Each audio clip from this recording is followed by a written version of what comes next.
merci professeur Baïbaï. Donc, à mon tour de remercier Madame Mernissi de nous avoir conviés donc à ce congrès qui est très magnifique et c'est un congrès incontournable. Donc, j'ai le plaisir de partager avec vous donc des cas cliniques des lèvres en dermoscopie du normal au pathologique. Donc, pour introduire ce sujet, les lèvres, donc, comme vous le savez, donc, c'est la partie visible de la bouche humaine. Donc, sur les lèvres, on peut avoir, donc, des lésions, parfois, qui sont défigurantes et peuvent poser un sérieux problème esthétique pour les patients. Et ils peuvent révéler, donc, soit des maladies locales ou parfois, systémiques. Et certaines lésions, donc, on va voir, elles peuvent être isolées ou elles peuvent être associées à d'autres lésions, donc, d'autres muqueuses ou associées à des lésions de la peau. Donc, pour les lèvres normales, donc vous avez des lèvres qui sont normalement rouges, qui sont bien hydratées avec la lèvre sèche et la lèvre humide. Donc la dermoscopie de lèvres normales, on a des vaisseaux qui sont linéaires, qui sont bien organisés, sans autre structure donc associée. Et pour la lèvre humide, donc on a des structures, des zones jaunâtres sans structure, et on a des vaisseaux qui sont un peu arborescents. Donc, on va voir ce qui est anormal chez des patients qui ont consulté pour des lésions des lèvres. Parfois, révélation fortuite à la consultation. Donc, le premier patient, c'est un adolescent de 15 ans sans antécédents pathologiques notables. C'était pas le motif de consultation et qui présente cette chélite bilatérale. Donc, est-ce que vous avez des diagnostics? Non. Donc, à la dermoscopie, donc on a donc on a les squames jaunâtres, vous voyez, donc on a les érosions, donc on a la vascularisation linéaire fine et on a ces points jaunâtres, donc sont en rapport avec les grains de Fordyce. Donc est-ce que vous avez des propositions diagnostiques? Alors donc il faut compléter l'interrogatoire. Donc c'est un adolescent qui est stressé. À chaque stress, elle manipule ses lèvres et donc c'est une chélite factice ou exfoliatif. Le deuxième cas clinique, c'est un enfant de 4 ans. Ça fait 1 mois qu'il présente donc cette inflammation des lèvres. Alors, la dermoscopie, on a les vaisseaux en point qui sont groupés, si vous voyez bien, donc en haut, donc ils sont groupés, ce qu'on appelle patchy. On a les squames blanchâtres. Donc, c'est une chélite atopique. Donc, on a complété, bien sûr, à l'interrogatoire, on a trouvé que c'est un enfant qui présente, donc, depuis l'âge d'1 an, donc, un asthme, et il y a la notion de l'atopie familiale et le complément de l'examen. Donc, on a les lésions érythémateuses au niveau des joues, ainsi que l'atteinte des paupières avec les squames. C'est une chélite atopique. Le troisième cas clinique, donc, c'est une patiente de 38 ans qui présente cette chélite sèche, pas de notion de manipulation des lèvres et pas de notion d'atopie. Est-ce que vous avez des propositions diagnostiques? La dermoscopie, donc on a les fissures, comme vous voyez, par la flèche verte. Donc on a les squames blancs jaunâtres. On a les vaisseaux qui sont un peu polymorphes, on a des vaisseaux qui sont linéaires, des vaisseaux en point. Et on a des zones blanches sans structure. Alors, à l'interrogatoire, donc c'est une patiente qui présente une malabsorption avec une carence importante en fer, donc sans réponse au traitement oral. Donc, elle a eu les injections de fer et donc c'est une chélite carentielle. Donc, le prochain cas clinique, c'est un homme de 65 ans, pas d'antécédent, chélite érythémateuse squameuse, évoluant depuis 6 mois. Alors, la dermoscopie, on a ces vaisseaux en point et parfois glomérulats qui sont homogènes. On a les squames blanchâtres et on a cette lagune violacée.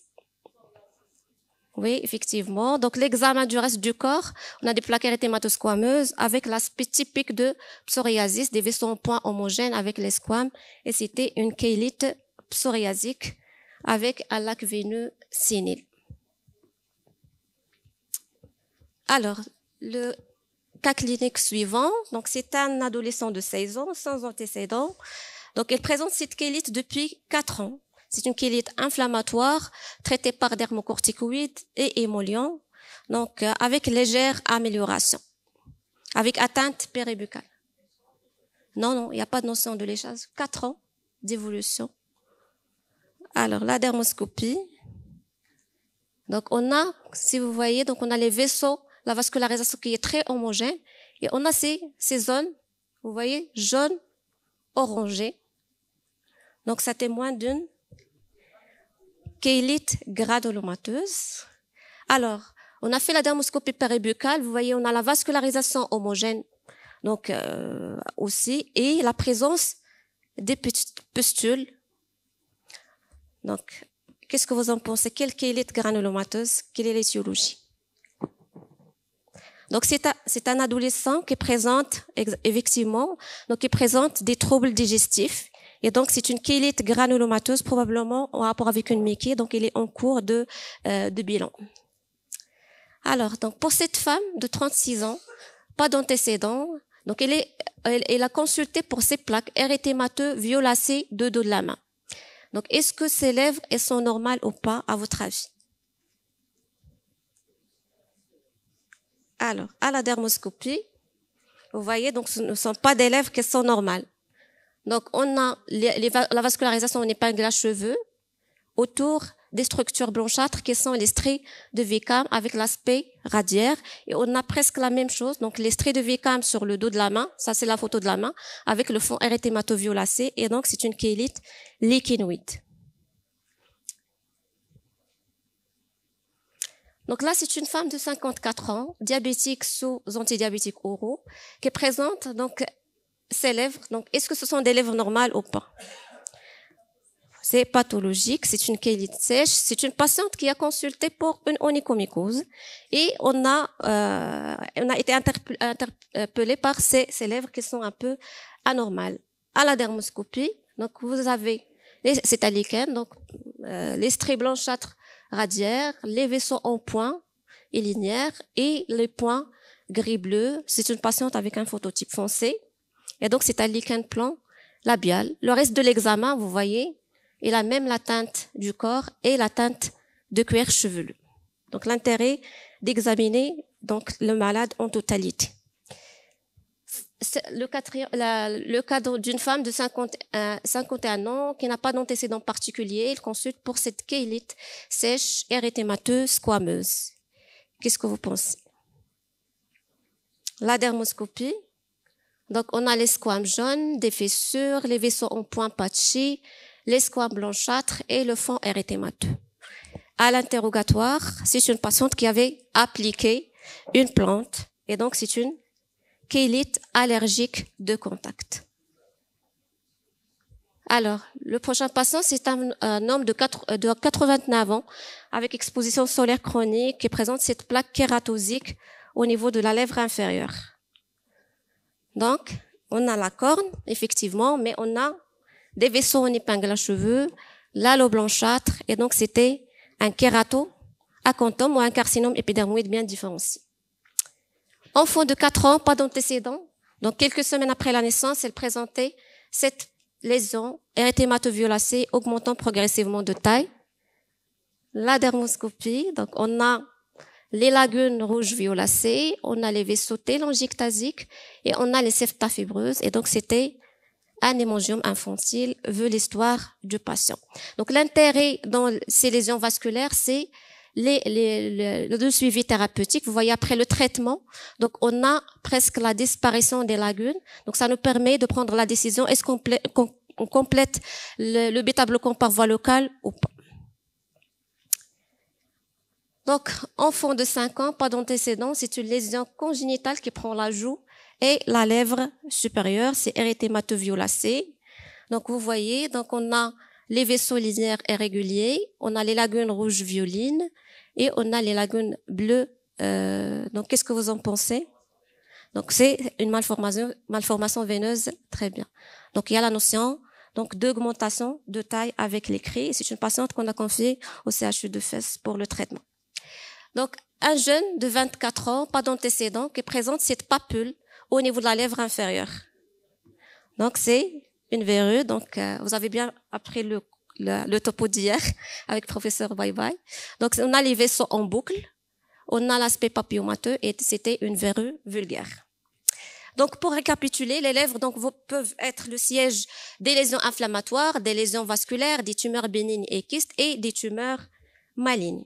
Donc, pour les lésions inflammatoires, donc on a surtout les squames blanches, les squames jaunâtres et le patron vasculaire, dont les chélites factices, bien sûr, c'est l'interrogatoire qui va vous orienter. Les chélites carentielles, quand vous n'avez pas de notion de manipulation de lèvres, pas de notion d'atopie, donc il faut faire un bilan de carence pour le patient.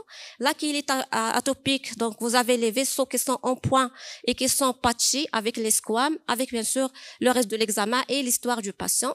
La chélite allergique de contact, c'est la même chose que la chélite atopique. Bien sûr, il faut chercher la notion d'application de topique. Et le patron, donc la chélite psoriasique, on a des vaisseaux en point et glomérulaires qui sont homogènes sur toute la totalité avec les squames blanchâtres et parfois on peut trouver donc les fissures. Pour le lichen, donc on l'avait vu hier avec professeur Loudi.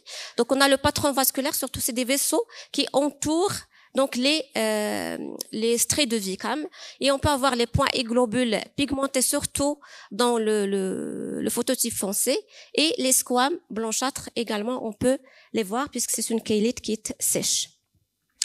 Les lésions, donc la chélite granulomateuse, vous allez avoir surtout donc l'aspect jaune orangé avec le patron vasculaire et parfois les squames comme chez ce patient.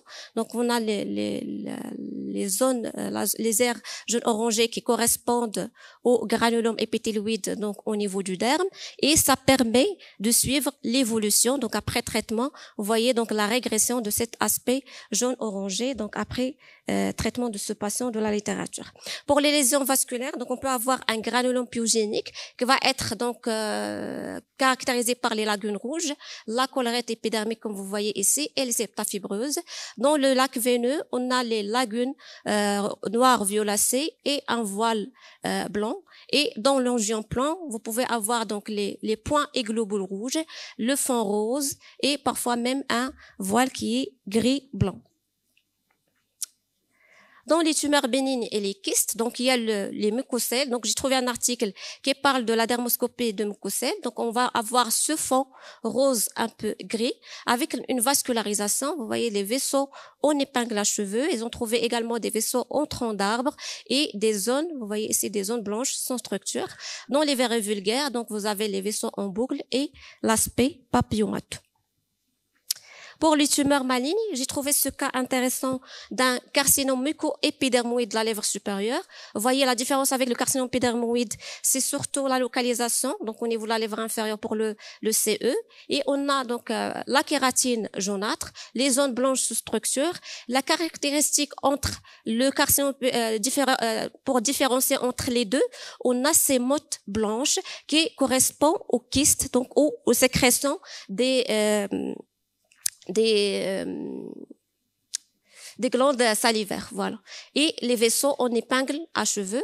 Dans le carcinome épidermoïde, on a le fond rouge laiteux sans structure. On a la vascularisation polymorphe. Vous pouvez avoir des épingles à cheveux, des vaisseaux enroulés, donc l'ulcération clinique et dermoscopique, et parfois même la pigmentation. Dans le mélanome, là, c'est évident même cliniquement. On a le voile blanc-bleu, les structures de régression, les points et globules irréguliers et la vascularisation est régulière. Donc, des take-home messages, donc les lésions des lèvres sont polymorphes, donc la dermoscopie est d'une grande aide pour le diagnostic et le suivi thérapeutique. Ne pas oublier à examiner les lèvres de vos patients, donc avec un examen systématique, et la dermoscopie des lèvres avant tout geste esthétique pour les gens qui font les gestes esthétiques, et je vous remercie pour votre attention.